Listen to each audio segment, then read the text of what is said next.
Halo, selamat siang semuanya. Perkenalkan nama saya Dominikus Prima Septiawan, NIM 20B10027 dari program studi Teknik Sipil Fakultas Teknik Universitas Katolik Sio Pranoto.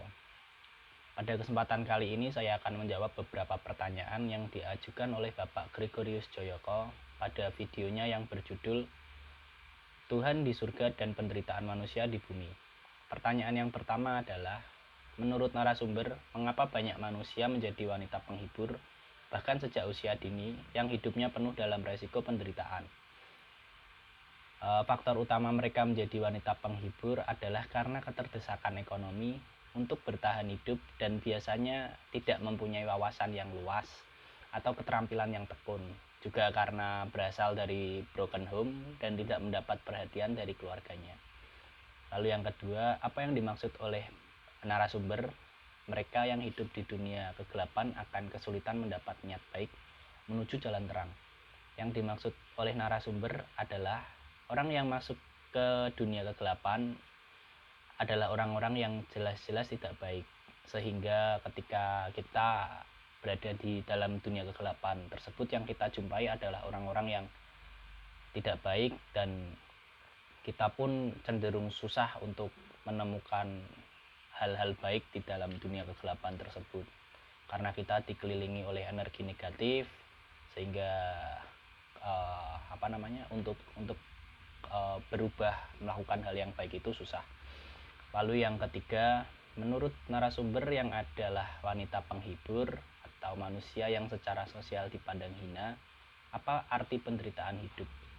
Menurut narasumber, arti penderitaan hidup adalah dia menyadari bahwa apa yang dia lakukan saat menjadi wanita penghibur itu adalah salah dan keliru, tetapi karena keterdesakan ekonomi yang pada ceritanya tadi itu, anaknya mengalami kecelakaan lalu harus dioperasi, dan biaya operasi tersebut mencapai ratusan juta, sehingga dia rela melakukan pekerjaan tersebut untuk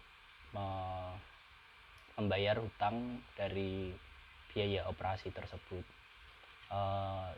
Dia juga rela menjadi tulang punggung keluarga karena dia ditinggal oleh suaminya yang menghamili orang lain, dan dia sendiri memilih untuk menceraikan suaminya tersebut dan berjuang sendiri menghidupi anaknya tanpa mengharapkan bantuan dari suaminya.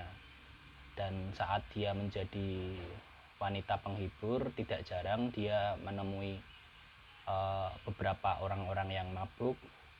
Dia bahkan dikasari dan diperlakukan secara tidak baik, dan bahkan dia tidak dibayar, begitu.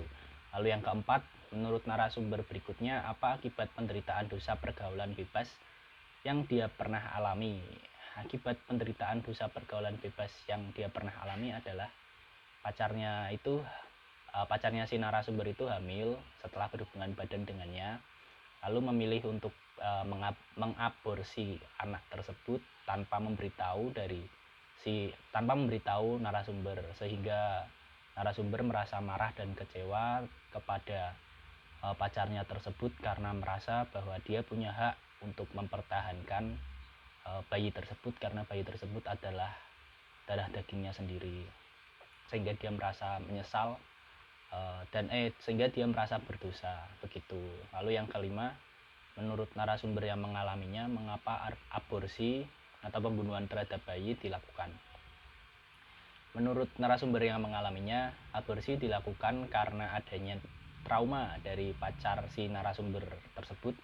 Apabila membiarkan bayinya lahir, keluarga tidak akan merestui hubungan mereka karena perbedaan etnis dari keduanya. Juga karena pacar dari narasumber ini sedang menjalani proses pembelajaran di bangku kuliah, sehingga takutnya itu akan mengganggu waktu kuliahnya sehingga terbengkalai dan tidak dapat kelar atau selesai, begitu. Lalu ke yang keenam, menurut narasumber yang mengalaminya, apa resiko penderitaan akibat dosa ketidaksetiaan? Resiko penderitaan dari ketidaksetiaan adalah rusaknya hubungan harmonis di dalam keluarga yang bisa berujung dengan perceraian. Lalu anak-anak yang menjadi korban perceraian tersebut bisa rentan terjerumus ke dalam dunia gelap. Lalu ketika anak-anak dari korban perceraian ini terjun di lingkungan masyarakat, dia mempunyai teman, dia juga bisa saja mengajak temannya untuk bergabung ke dalam dunia gelap bersama dia. Jadi menurut narasumber tersebut, penderitaan dari dosa ketidaksetiaan ini berefek tidak hanya dari keluarga saja, tetapi menjalar kemana saja. Lalu yang ketujuh, menurutmu bagaimana cara terbaik menghindari penderitaan? Berikan kutipan kitab suci yang sesuai. Saya rasa tidak menghindari penderitaan karena saya Katolik dan saya meneladani kisah hidup Yesus yang justru merangkul penderitaan itu. Yesus rela menderita sengsara dan disalibkan. Jadi menurut saya cara terbaiknya adalah dengan menerima setiap kehendak yang Tuhan pilihkan untuk kita dengan ikhlas dan tekun, dan dengan senantiasa mendekatkan diri kepada Allah dengan melakukan hal-hal yang positif seperti berdoa, berpuasa, bersedekah, atau apapun itu sesuai dengan kemampuan diri kita masing-masing.